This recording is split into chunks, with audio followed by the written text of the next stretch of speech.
What it do, baby? Gros pads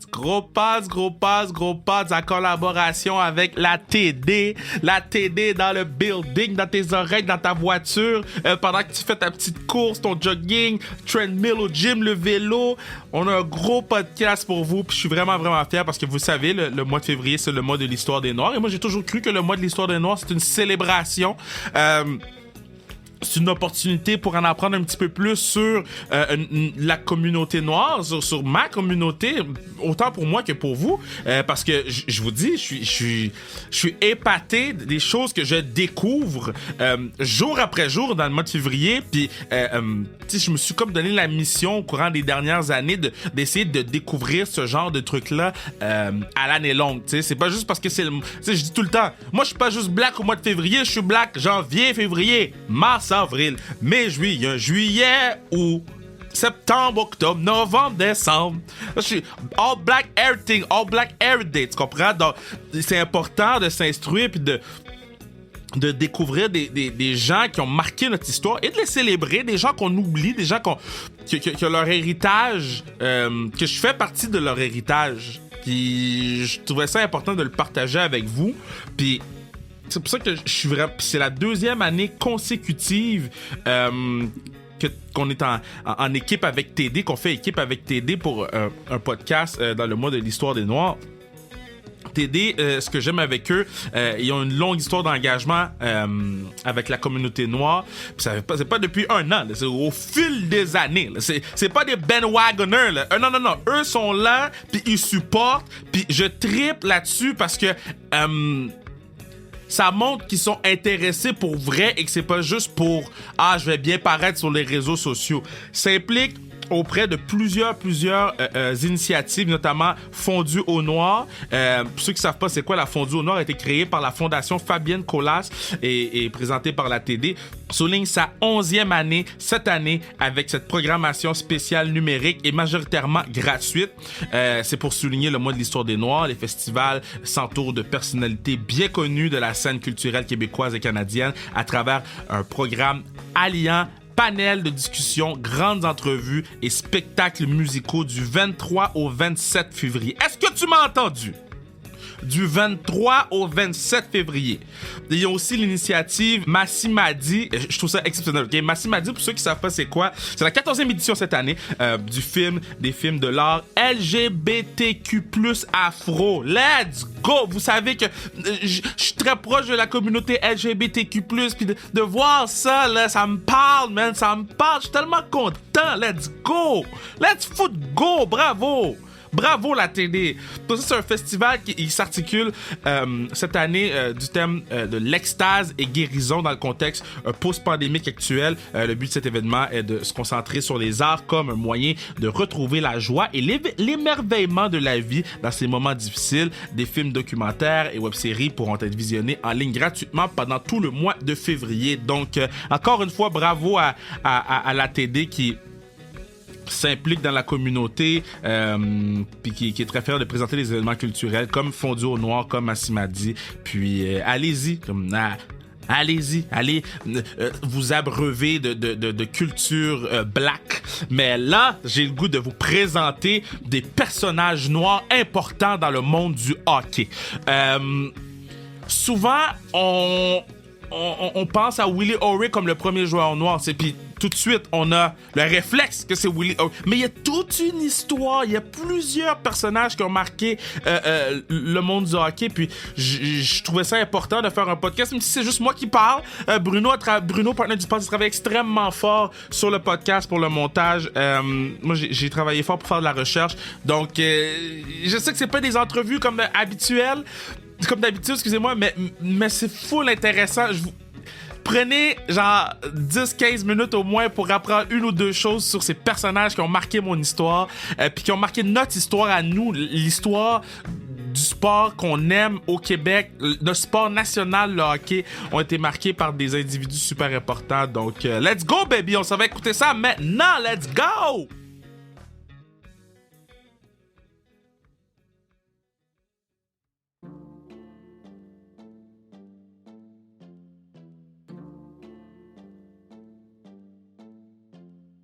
Connaissez-vous Art Dorrington? Contrairement à ce que la plupart des gens pensent, c'est pas Willie O'Ree qui a signé le premier contrat dans la Ligue nationale de hockey en tant que joueur noir.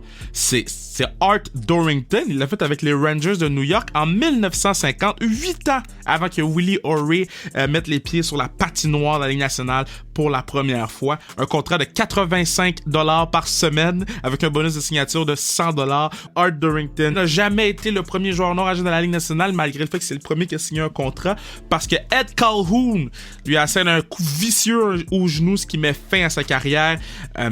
Art Dorrington a fait face à de nombreux trucs inimaginables. Je vous donne un exemple.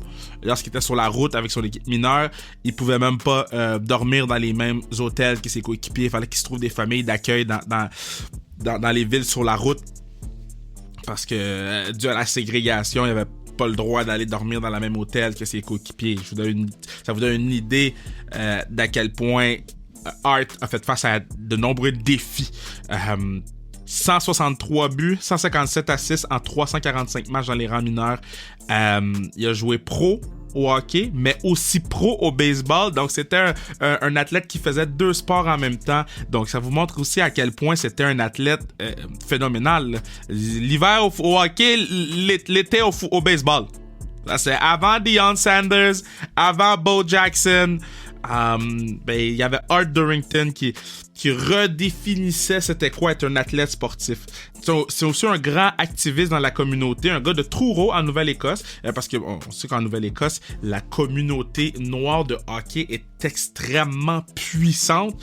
Il a parti sa fondation Art Dorrington Ice Hockey Foundation qui est encore là en ce moment et qui est un organisme à but non lucratif qui permet aux jeunes démunis d'être initiés au hockey. On les sort de la rue pour les mettre sur la patinoire. Je trouve ça phénoménal. En 2012, Atlantic City nommait une de ses arénas l'aréna Art Dorrington. En 2015, le maire d'Atlantic City, Don Guardian, déclarait que le 15 mars était la journée Art Dorrington.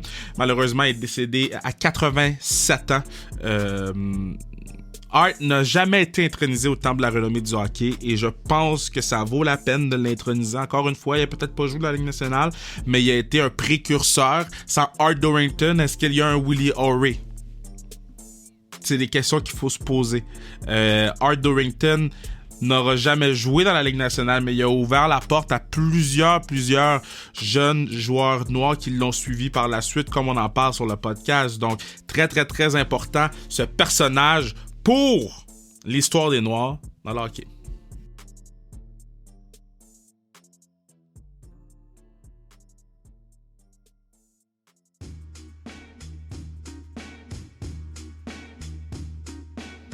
Le 18 janvier dernier, on a tous été témoins du retrait du chandail de Willie O'Ree, premier joueur noir dans l'histoire de la Ligue nationale. Par contre, est-ce qu'on connaît vraiment son histoire? Est-ce qu'il a été récompensé à sa juste valeur?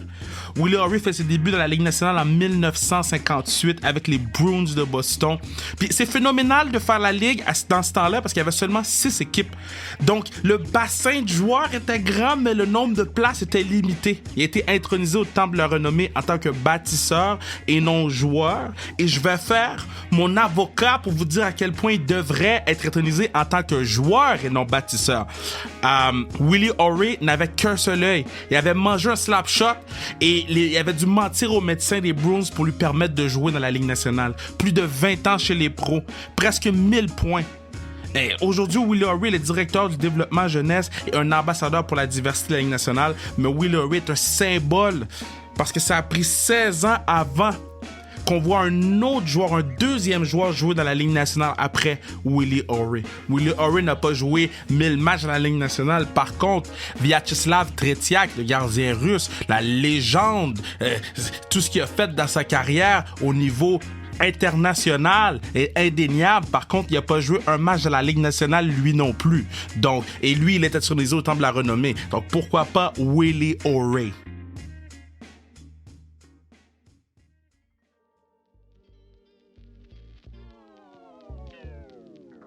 Le deuxième joueur noir à avoir joué dans la Ligue nationale, c'est nul autre que Mark Marson, vêtu de son afro et de son Fu Manchu, est un choix de deuxième ronde des Capitals de Washington, 196 matchs dans la Ligue nationale, 24 buts, 24 passes, mais un gros 233 minutes de pénalité, un vrai tough, comme ça s'en fait plus.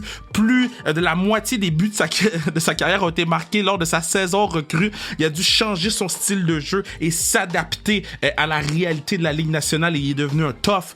Il a été échangé à LA et c'est là qu'il a développé ses aptitudes en arts martiaux mixtes et c'est là qu'il a développé des cliniques pour les joueurs de hockey où les joueurs peuvent développer leur capacité en arts martiaux mixtes tout en travaillant sur leur confiance en soi et leur timing de joueur de hockey. L'impact de Mark Marson a été plus loin que juste au niveau de la patinoire. Il se fait encore ressentir aujourd'hui suite à ces cliniques-là des futures vedettes de la Ligue nationale de hockey.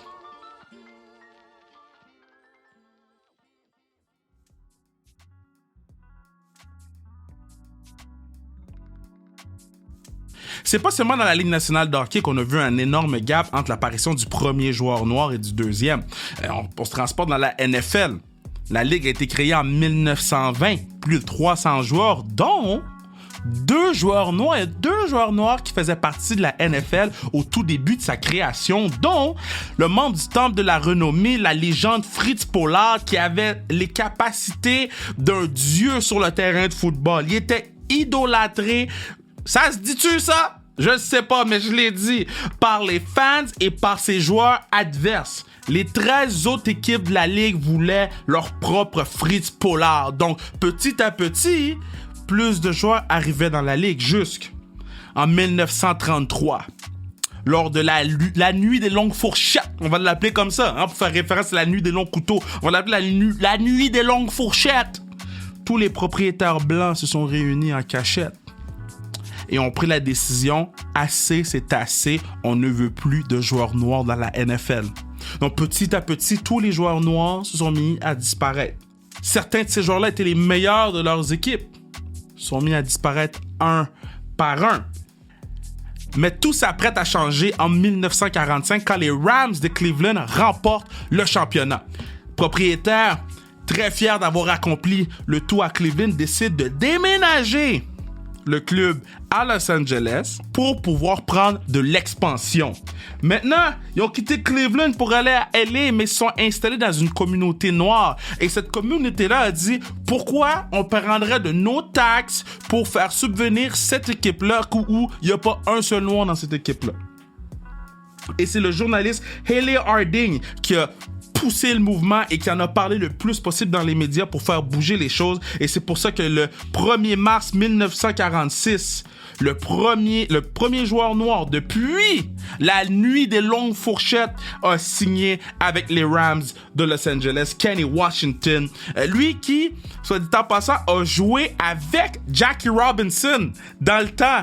C'est Fritz Pollard a mis les yeux du monde entier sur le football et les capacités des joueurs noirs à jouer dans la NFL. C'est Kenny Washington qui a ouvert le robinet pour tous les prochains, les grandes vedettes qu'on voit aujourd'hui. C'est Kenny Washington qui a mis fin à cette fameuse disette qui a été concoctée lors de la nuit des longues fourchettes.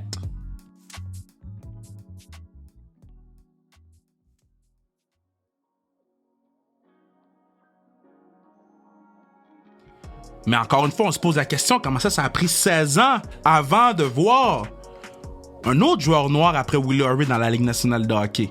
Les joueurs noirs jouaient dans la Colored Hockey League dans les Maritimes. Puis, on va se le dire, les premières bribes du slap shot, c'était là que ça a été créé. C'est là qu'on l'a vu.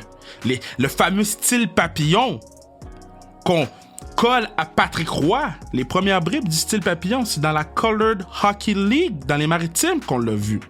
Maintenant, le folklore de hockey, les rumeurs, les fables, les oui-dire, c'était que les propriétaires blancs, ceux qui prenaient les décisions pour les équipes, disaient que les joueurs noirs n'avaient pas les chevilles assez solides pour jouer dans la Ligue nationale de hockey, que leur anatomie était plus efficace pour la course que pour le coup de patin. Non, tout le monde sait que le hockey est extrêmement fort dans les maritimes dans ce temps-là. Je dis tout le monde sait, mais je ne le savais pas avant l'année passée lorsque je l'ai lu dans le livre Black Ice que je suggère à tout le monde parce que on peut voir que les mêmes joueurs qui jouaient au baseball l'été jouaient au hockey l'hiver et qui plantaient toutes les équipes de blancs à travers les maritimes. Et de là est née la Colored Hockey League. Mais je vais peut-être en surprendre quelques-uns. Willie O'Ree n'aurait pas dû être le premier joueur noir à jouer dans la Ligue nationale de hockey. Non pas parce qu'il n'y avait pas les aptitudes, mais c'est parce qu'il y en a un avant que Willie O'Ree fasse ses débuts en 1958. Herb Carnegie aurait dû être le premier en 1948. Une star du hockey au Québec, 3 ans de suite MVP de la Ligue, 1946, 1947, 1948. Il y avait des chiffres à la Wayne Gretzky, 127 points, dont 48 buts en 56 matchs. Il jouait contre Jean Béliveau et Doug Harvey, des légendes du hockey, des légendes du Canadien de Montréal, 2 joueurs dont leurs chandails sont au sommet du Centre Bell. Et Jean Béliveau a dit de Herb Carnegie que c'est le meilleur joueur contre qui il a joué. La fable, encore une fois, de La Fontaine, ou la fable du hockey, dit que Conn Smythe, qui possédait les Maple Leafs de Toronto dans ce temps-là, l'avait invité à un camp d'entraînement. Il avait vu les prouesses d'Herb Carnegie sur la patinoire, puis il avait dit haut et fort, « Moi, je paierais n'importe qui 10 000 $, ce qui était beaucoup d'argent dans ce temps-là, 10 000 $, si quelqu'un peut changer Herb Carnegie de noir à blanc. » Parce qu'il voulait pas engager Herb Carnegie parce qu'il était noir. Mais que si Herb Carnegie était blanc, il allait l'engager. Maintenant, est-ce que j'étais là pour l'entendre? Non. Est-ce que je l'ai lu dans des livres, dans des récits? Oui. Est-ce que Willie O'Ree, dans sa biographie, a eu des commentaires désobligeants à l'endroit de Conn Smythe? Parce que Conn Smythe a souvent été mêlé à des histoires raciales, oui. Maintenant, je vous laisse faire votre pensée. Ce qu'on sait, par exemple, c'est que tard dans sa carrière, en 1948, Herb Carnegie se fait offrir un contrat par les Rangers de New York. Rangers lui ont demandé d'aller faire ses classes dans les mineurs, puis c'est là qu'Herb Carnegie a dit « Non, man, moi, là, je suis niveau pour jouer dans la Ligue nationale maintenant. J'ai pas besoin de retourner faire mes classes. » Lui, il avait une situation familiale qui faisait en sorte qu'il avait besoin de jouer dans la Ligue nationale maintenant et que de jouer dans les mineurs, c'était pas une option. Et finalement, il a refusé de jouer avec les Rangers de New York. Ce qui faisait en sorte que Herb Carnegie n'a jamais joué dans la Ligue nationale, malgré le fait que, je le rappelle, Jean Béliveau a dit de lui que c'était le meilleur joueur contre qui il a joué contre. Puis c'est pas n'importe qui m'a dit ça, c'est Roger Brulotte. Hein? Parler de Herb Carnegie avec Roger Brulotte pendant très longtemps, puis Roger Brulotte m'a confirmé le tout. Ça a été aussi confirmé dans le livre de Herb Carnegie que je vous conseille tous d'aller chercher.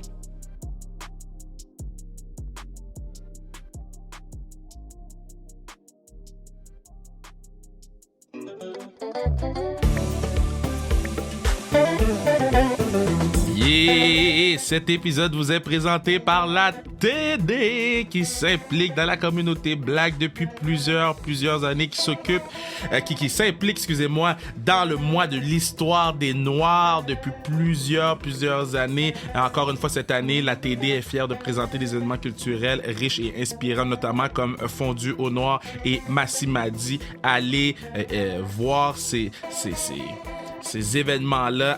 Allez-y. Abreuvez-vous de connaissances et de découvertes. Parce que même moi, je vous dis, je suis black, mais je découvre des choses à tous les jours, comme dans le podcast. J'ai pas sorti ça de mon derrière, les informations que j'ai sorties, là. J'ai dû les rechercher, lire, comparer, découvrir. Puis je suis vraiment fier. Donc, merci à la TD de nous aider à présenter cet épisode-là qui me parle beaucoup, man. D'habitude, on garde les milieux très courts, mais là, je vais le dire ici, puis je le dirai pas à la fin, là, mais cet épisode-là, je le trouvais important parce que c'est probablement un des épisodes que je me suis le plus forcé. Puis c'est un des épisodes que je trouve que c'est un bel héritage de sa restriction. Autant qu'on a fait l'épisode sur le racisme il y a 2 ans, on a fait l'épisode LGBTQ+, là, qu'on fait cet épisode-là, je trouve ça vraiment nice. Donc on continue le périple à travers les joueurs de hockey noir dans l'histoire.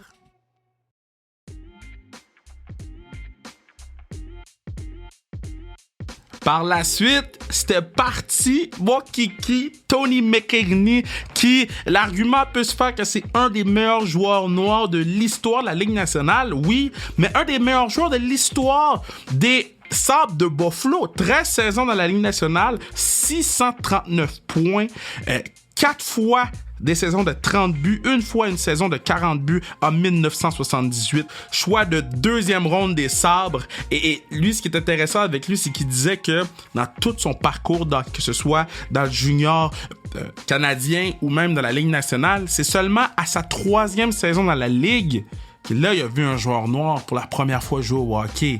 Ce joueur, Grant Fuhr, qui est au temple de la renommée. Donc, Tony McKegney, un joueur là, qui, encore aujourd'hui, est reconnu comme l'un des meilleurs joueurs de l'histoire des Sabres de Buffalo. On a entendu Perrault, on a entendu la Fontaine. Mais là, il faut rajouter le nom de Tony McKegney dans la conversation. Par la suite, le 4e, Bill Riley, joue son premier match de hockey dans la Ligue nationale en 1974 avec les Capitals de Washington. Encore une fois, les Capitals qui ont été l'équipe qui a offert la première chance à plusieurs joueurs noirs. 61 points en 139 matchs. Premier joueur noir des Maritimes à avoir joué dans la Ligue nationale. Et ce qui est intéressant avec lui, c'est que lorsqu'il a fini sa carrière, c'est lui, le bâtisseur des Wildcats de Moncton dans la LHJMQ. Les mêmes Wildcats de Moncton qu'on connaît aujourd'hui, c'est Bill Riley, le 4e joueur noir de l'histoire qui a créé cette équipe-là.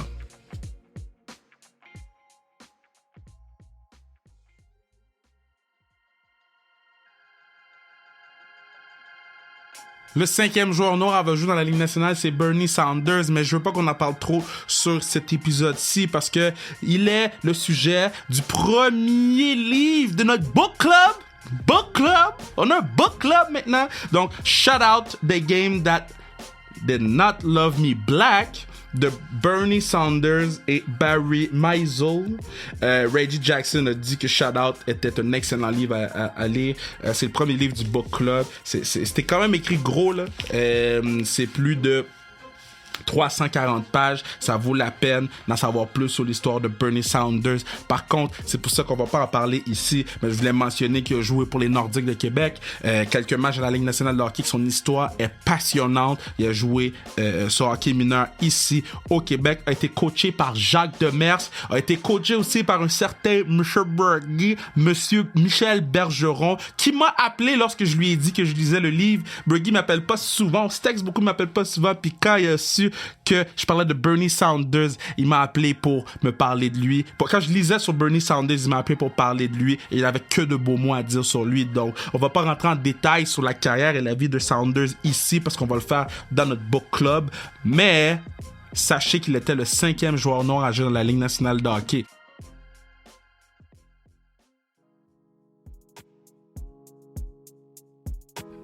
C'est certain que je pouvais pas faire un podcast sur le hockey sans vous parler d'une joueuse de hockey féminin, Angela James, qui a marqué l'histoire du hockey féminin canadien, mais aussi international. Née le 22 décembre à Toronto, mène le Canada à plusieurs victoires de championnat du monde. On parle de 90 où elle a compté 11 buts en 5 parties.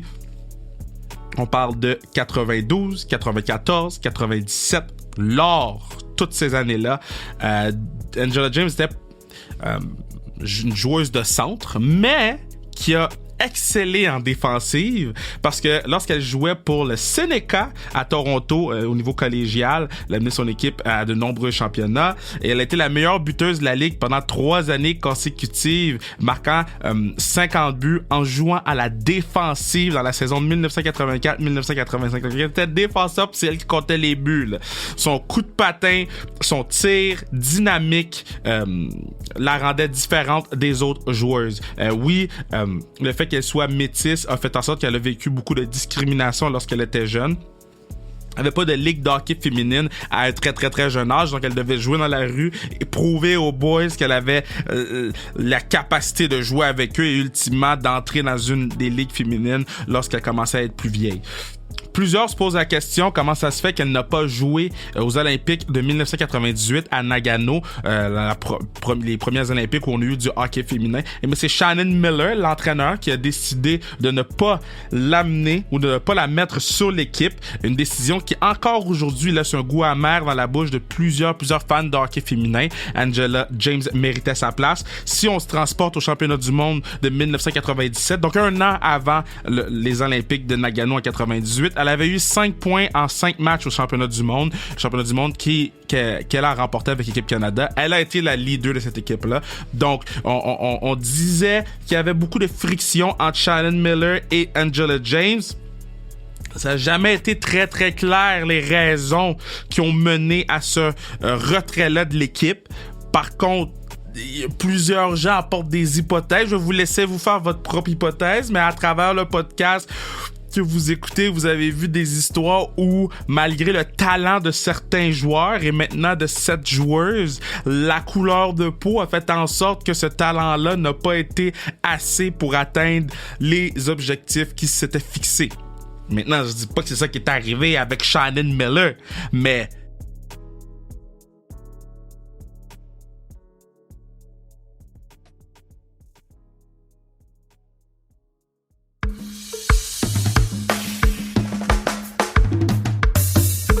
hey, j'espère que ça vous a plu. J'ai eu du plaisir à faire ça. J'espère que vous avez appris quelques trucs. Il y a 2-3 trucs qui vont rester avec vous, puis vous allez pouvoir le partager à d'autres personnes. Je trouve comme j'ai dit, extrêmement important qu'on puisse renommer ces gens-là. Tu sais, juste les mentionner.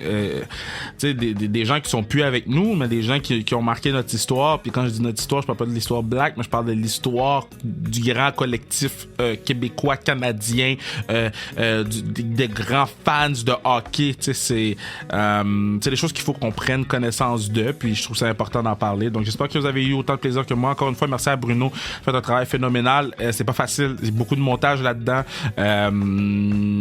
puis c'est beaucoup de comment je pourrais dire, tu sais, c'est beaucoup d'informations, mais tu sais qu'on veut rendre ça quand même le fun pour vous, puis tu sais, quand même divertissant, mais en apprenant. Donc c'est un ballon qui est très particulier à aller chercher pour ce genre de podcast-là. C'est le premier qu'on fait, on l'essaye. Si ça marche, on va en faire d'autres. Mais je suis très fier de ce podcast-là, puis je vous aime. Merci encore à la TD qui présente le pod. Deuxième année consécutive que dans le mois de l'histoire des Noirs, la TD présente un pod.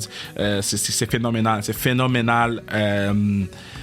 D'avoir le support puis de travailler en équipe avec eux pour ce podcast-là, puis de faire du repeat business, tu sais, hey, ils sont revenus une deuxième année consécutive parce qu'ils ont apprécié ce qu'on a fait la première année, parce qu'ils ont apprécié votre implication, vos interventions sur les réseaux sociaux. Merci beaucoup. Puis on continue sur notre lancée. 2022 est à nous. Let's go, man. Let's go.